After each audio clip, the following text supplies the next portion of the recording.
Hello.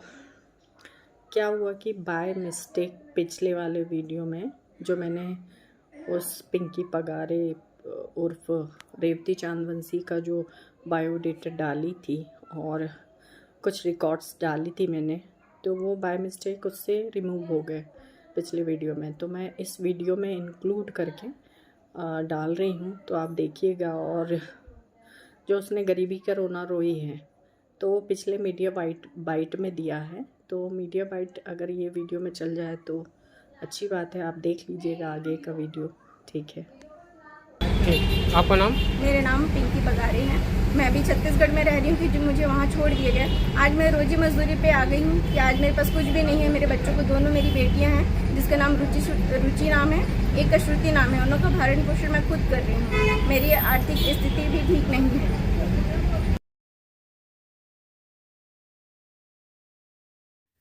नमस्कार, मैं रीना चांदवंशी फिर से एक और वीडियो लेकर आई हूँ।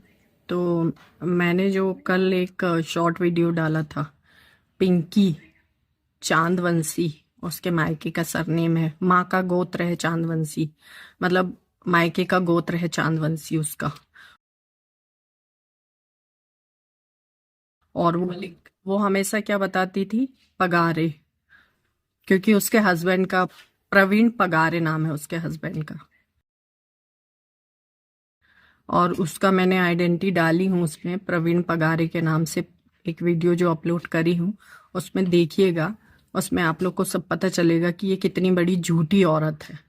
और इसके बायोडेटा में लिखा है रेवती चांदवंशी, और माँ के गोत्र मतलब माता पिता के गोत्र में लिखा है चांदवंशी।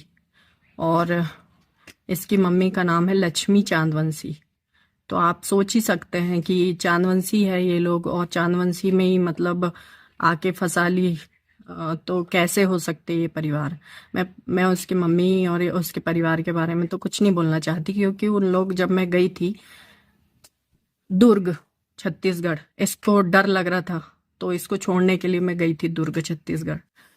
तो जब इसको छोड़ने के लिए गई तो वहां मैंने माहौल जो देखा, मैंने ये देखा सबसे पहले कि ये क्या है कि ये तेज है। कुल मिला के मैंने ये देखा, ये तेज है। और इसकी जो भाभी थी वो अच्छी थी, मतलब कम एज की थी। अब ये कहाँ 35 ये कहाँ 37 40 साल की लगभग होने लगी है ये। तो ये 40 साल की, और उसकी भाभी टीनेजर्स छोटी है, और ये अपना हुक्म चला रही है मायके में। और बहुत सारी चीजें मैंने ऐसा नोटिस करी वहां पे। और उसका भाई भी बहुत अच्छा है, मतलब उसका भाई अच्छा है, छोटे छोटे हैं एज में, उसकी भाभी अच्छी है। तो छोटे छोटे बच्चों को अपनी लाइफ जीने देना चाहिए, उनके बीच में कभी दखल अंदाजी नहीं करना चाहिए। उनकी लाइफ तो अभी अभी शुरू हुई है ना। तो उसकी भाभी के साथ इसकी बनती नहीं है, तो बनती नहीं है तो मतलब इन लोगों के कारण वो मायके भी चली गई थी। फिर जैसे तैसे आई वो मायके से, तो ये लोग दखल अंदाजी करते थे, तो ये अलग रहती है, फिर अलग रहती है। तो उसके भाई ने मेरे सामने एक ही बात कहा था, सोनू नाम है उसका। सोनू ने कहा कि, बोले रीना दीदी, अगर ये दोबारा गिरधारी से संपर्क में आती है, बात करती है, तो इसको मैं लात मार के भगाऊंगा, घर से घुसने नहीं दूंगा अपने घर। उसकी माँ थी और सोनू था, उसकी भाभी थी, मैं थे, तो हम लोग सब थे, तब उसने ऐसा बोला। तो क्या इसकी वैल्यू है इसके घर में? जीरो। कुछ भी तेरी वैल्यू नहीं है, तू लात खाने लायक ही है। क्योंकि तूने, तेरे भाई को क्या जवाब देगी? मैं दूसरी शादी क्यों नहीं कर रही हूँ, या दूसरा कुछ कहीं क्यों नहीं गलत कर रही हूँ? क्योंकि मेरे भाइयों की मुझसे भी उम्मीदें हैं, मेरे भाभी की मुझसे उम्मीदें हैं, मैं जवाब दे पाती हूँ। जब मैं कुछ गलत नहीं करती ना, तो मैं जवाब दे पाती हूँ। तू तो जवाब देने लायक ही नहीं ना। ऐसी सीधी बन के और सीधे बन के, एड़े बन के पेड़े खाने वाली में से है तू, समझे? तेरे को तो मैं बहुत बहुत पहले ही समझ गई थी, पर मुझे तुझसे क्या था। तेरे को तो मैं मुंह भी नहीं लगाती। हाँ, तो अब तेरे कमेंट्स दिखाती हूँ कि तूने क्या क्या कमेंट्स भेजी थी। तो तेरे कमेंट्स में दिखाती हूँ सब लोगों को। ये देखो, इसने गंगा नाम से मुझे कमेंट्स भेजी थी, गंगा नाम से इसकी आईडी है। ये देखिए, कमेंट्स भेजी थी इसने मुझे। तो ये कमेंट्स तो मैंने कल पढ़ के आपको बता दी थी। फिर ये भी एक कमेंट्स है उसका, ये भी देखिए। तो ये भी कल पढ़ के मैंने आपको बता दी थी। अब रही ये 2 कमेंट्स पढ़ने के बाद मैंने वीडियो बनाई थी, और इसके बाद भी वो मुझे 8-10 कमेंट्स कमेंट करी है उसने मुझे 8-10 कमेंट्स करी है। तो वो 8-10 कमेंट्स में से मैंने जब वीडियो बना चुकी थी उसके बाद उसके कमेंट्स देखी। पहली बात तो मेरे पास टाइम था नहीं, जब उसने मुझे कमेंट्स करी तो मेरे पास टाइम था नहीं, मैं बिजी थी। उसके बहुत देर बाद जब मैंने देखी तब मैंने बोली अच्छा, रखेलों के भी पर उगने लगे क्या। तो मतलब अब रखेल की सुनना पड़ेगा, मतलब रखेल मुझे जवाब दे रही है मतलब ये तो थोड़ी कॉमेडी हो गई, क्योंकि लीगल वाइफ को जवाब रखेले दे रही है, मतलब ठीक है। तो फिर उसके बाद में उसने जब 8-9-10 कमेंट्स मैंने उसके लगातार पढ़ी, तो एक कमेंट्स में उसने ले दी मेरी बेटी का नाम। तो सुन रे नीच औरत, सुन रे रखेल, सुन रे बदमाश औरत, औरत ही औरत का घर बर्बाद करती है, नीच। तेरे को पुलिस वाले ने सही धमकाए थे, हर जगह तेरे को धमका रहे थे ना, और मैं चुपचाप मजे ले रही थी, सच बताऊं तो, क्योंकि मुझे तो मजा आ रहा था ना कि तू है ही इस काबिल कि तेरे को पुलिस वाले धमका रहे थे। क्या बोल रहे थे तेरे को पुलिस वाले? यही बोल रहे थे ना कि एक तरीके से तो तूने इनका घर बर्बाद करी है, तो तेरे ऊपर केस बनना चाहिए। बोले थे कि नहीं? तेरे को बोले थे ना, हर जगह से तो मैं तेरे को बचा रही थी ना, तेरे को तो हर पुलिस वाले झटक रहे थे, कुकर्म ही ऐसा करी है। उनने बोले ना तेरे को कि डिवोर्स पेपर देख के शादी करी थी क्या? पहले तो छानबीन करना चाहिए था, सब कुछ देखना चाहिए था। हर जगह तू तो चंचलाकी बताती है, इधर तूने डिवोर्स पेपर देखना जरूरी नहीं समझी। सुन, मैं सब कुछ कह सकती हूँ, पर मैं अपने आदमी को इतना जानती हूँ कि उनने डैम श्योर डेफिनेटली तुम दोनों को बताया होगा कि उसका तलाक नहीं हुआ है। मैंने तो उस समय तेरे को कुछ नहीं कहा, पर अब कह रही हूँ वीडियो के माध्यम से। और तलाक नहीं हुआ फिर भी तुम दोनों घुस गई, तो गलती तो तुम दोनों की ज्यादा है, समझे? वो एक आदमी को तुम 2 औरत फंसा रही हो। चल वो तो मेरा दुश्मन हो गया था, इसलिए मैं उससे दुश्मनी निभा रही थी, पर सुन, पति पत्नी का रिश्ता जो होता है ना, वो भावनात्मक रिश्ता होता है। वो दिल के कहीं कोने में एक थोड़ी सी कसक रहती है, वो तुम जैसे भगरू औरतें नहीं समझ पाएगी।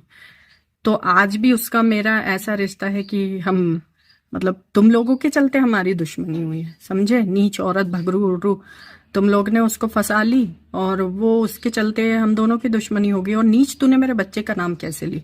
तूने मुझे कही कि मैं बेटी का, अपने बच्चे का आड़ लेती हूँ और बच्चे के आड़ में ये सब कर रही हूँ। मेरे को बच्चे का आड़ लेने का वो पड़ेगा क्या? नौबत आएगी क्या? सुन नीच औरत, मैंने तो इतने सालों से कभी बच्चे की बात कही च नहीं, और ना कहीं पे भी किसी की सिंपत्ति गेन नहीं करी। पर तू, बाप रे बाप, तेरी मैंने जितनी भी रिकॉर्डिंग सुनी हूँ, वो गिरधारी मेरे पति को घेर रही है तू हर प्रकार से। बच्चे का नाम ले लेके, तो इसका नाम ले लेके, तो दुनिया में बच्चों के बारे में बता के फिर रही है तू। तो कल को तेरा क्या भरोसा बच्चों के लिए तू सेफ और सिक्योर रहे? तू तो अपने बच्चों को कुछ गलत करवा देगी। नीच औरत, मेरी बेटी के बारे में बोलने की तेरी औकात है कि मैं बच्चे का आड़ ले रही हूँ?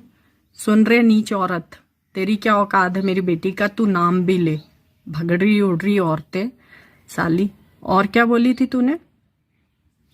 कि तुम अच्छी होती तो रिश्ता निभा लेती, ताली दोनों हाथों से बजती है। तो तेरे रिश्ते के लिए भी तो ताली दोनों हाथों से बजी होगी।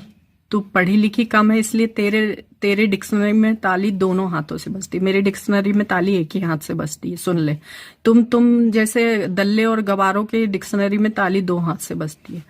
तो ताली वाली कहावत तो मुझे बोलना मत, क्योंकि तेरे जैसी गवारों के मुंह से मैं अपने लिए कुछ नहीं सुनना चाहूंगी। तेरे को मैं सफाई दूं क्या अपने कैरेक्टर के बारे में?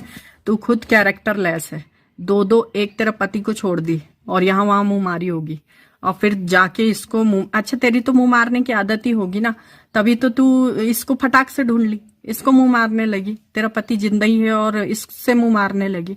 तुम लोगों की आदत ही होगी फोन कॉल में मुंह मारना, इधर मुंह मारना, तभी तो लफड़ा चालू हो गया। तेरी बेटी 16-17 साल की है तेरी, और तू लफड़े कर रही है दूसरे आदमी से, उन्हीं के सामने सो रही है, उन्हीं के सामने उठ रही है, आदमी के साथ बैठ रही है। तो तेरी क्या औकात है? तेरे बच्चे क्या सीखेंगे तेरे से? तो तू मेरे बच्चे के बारे में बोलेगी नीच? वो इस दुनिया में नहीं है तो भी मैं उसके लिए लड़ाई लड़ रही हूँ, और तू तो वो बच्चों के सामने अश्लीलता कर रही है, ठीक? और तेरी कोई औकात नहीं है। आज के बाद सुन ले ये बात मेरी। और तूने क्या कही थी कि ताली मतलब 2 हाथ से बजती है, तो ये तो मैंने तेरे को जवाब दे दी। और हाँ, एक और बात, तूने बहुत बड़ी बात कह दी आज। क्या कही तूने कि तुम लोग की जो बातें हैं वो तो सामने आ गई और मेरी बात छुपी है, मेरी बात किसी के सामने नहीं आई, तो मैं ज्यादा बोल रही हूँ। कमेंट्स में तूने ये बोली, तो तेरी औकात है ये तेरे दल्ले की, मतलब मेरे आदमी की, तुम लोग की औकात है तो कहीं से भी ढूंढ के ला मेरे बारे में। और नहीं तो मैं देख लीगल वाइफ थी तो तुम लोग की अश्लीलता सामने ले आई, तुम लोग के सब चीज सामने ले आई मैं। समझी? नीच औरत जो गलत करता है ना उसका उजागर हो ही जाता है। और तू तू इतनी नीच औरत है, तेरे जैसे तो शायद ही कोई औरत होगी। तुम लोग को जब पता चल गया था कि मैंने अपने हस्बैंड के ऊपर मतलब केस करी हूं या रहना चाह रही हूं, तो तुम लोग भागी भागी फिर रही, छोड़ के क्यों नहीं भाग गई तो उसी समय? और मुझसे सवाल करी कि इतने दिन से मैं कहाँ थी। अरे मादर जात, तेरे को तो मैं गाली बकूंगी, तेरे को नीच है तू। तू तू सब कुछ है, तेरे लिए पूरी गाली बनी है, तू वो सब कुछ है। मैं कहाँ गई थी इतने दिन से? अरे नीच, मैं जब स्टडी कर रही थी तो मेरा पति तो मेरे से मिलने आता था, तू तो तब भी मेरे पति से बात कर रही थी। तूने तो बताई कि मेरे पति से तभी से बात शुरू कर दी थी तूने, जब तुम वो मेरे से मिलने आता था तब भी तू लाइन में रहती थी, तूने खुद बताई।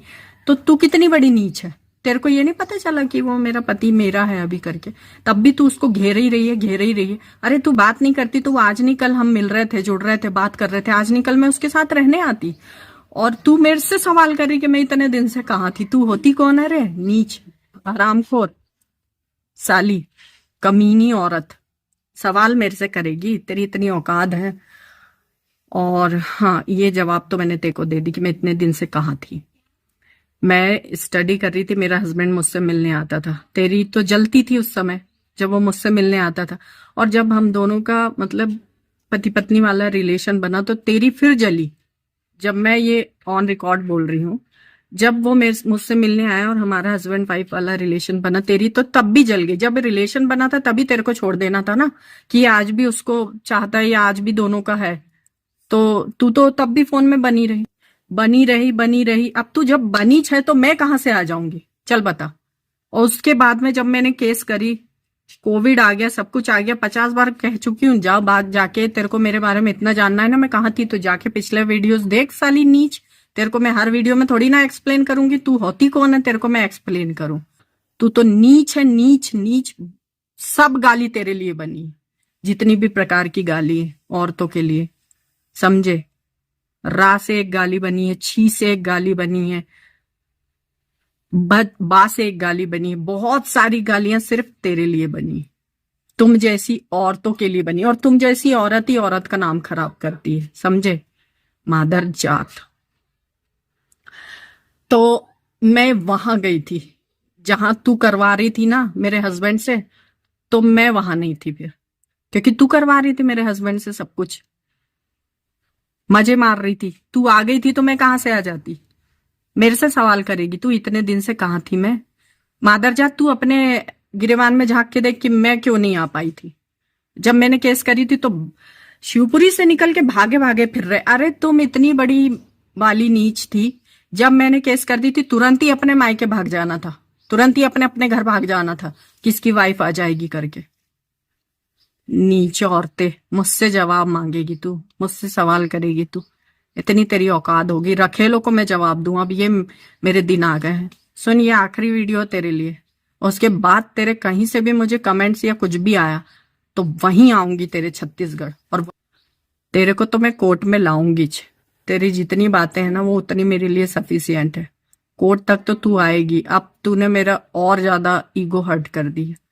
कोर्ट में तेरी तू रखेल को लाऊंगी मैं, और मुझे सुषमा से कोई लेना देना नहीं। सुषमा की दुश्मनी तेरे से है, तू कर। मेरे को कोई दुश्मनी नहीं है सुषमा से। जब मेरा पति तेरे को रख सकता है तो वो फिर किसी को भी रख सकता है, समझे? तेरे जैसी छिनाल को रख सकता है तो वो किसी को भी रख सकता है। और मीठा मीठा बोल के तूने ही फंसाई है मेरे हस्बैंड को, समझे? वो तो मैं समझ गई थी। जाना जाना जाना, ऐसा मुझे क्यों रोला? और जानबूझ के रो रही थी उसके सामने, रो रो के उसको पटा रही थी। साली नीच, मैं भी एक औरत हूं, मुझे समझता है कि कौन औरत कितने ज्यादा गहरे पानी में, इतना तो मैं जानती हूँ। और उसको रो रो के पटा रही थी मेरे आदमी को। मेरे अंदर तो ऐसी घटिया आदत नहीं कि मैं किसी आदमी को अपने रो रो के पटाऊं या फिर ऐसा करके दिखा के पटाऊं। तुम जैसी छिनालों को शोभा देता है ये सब, समझे?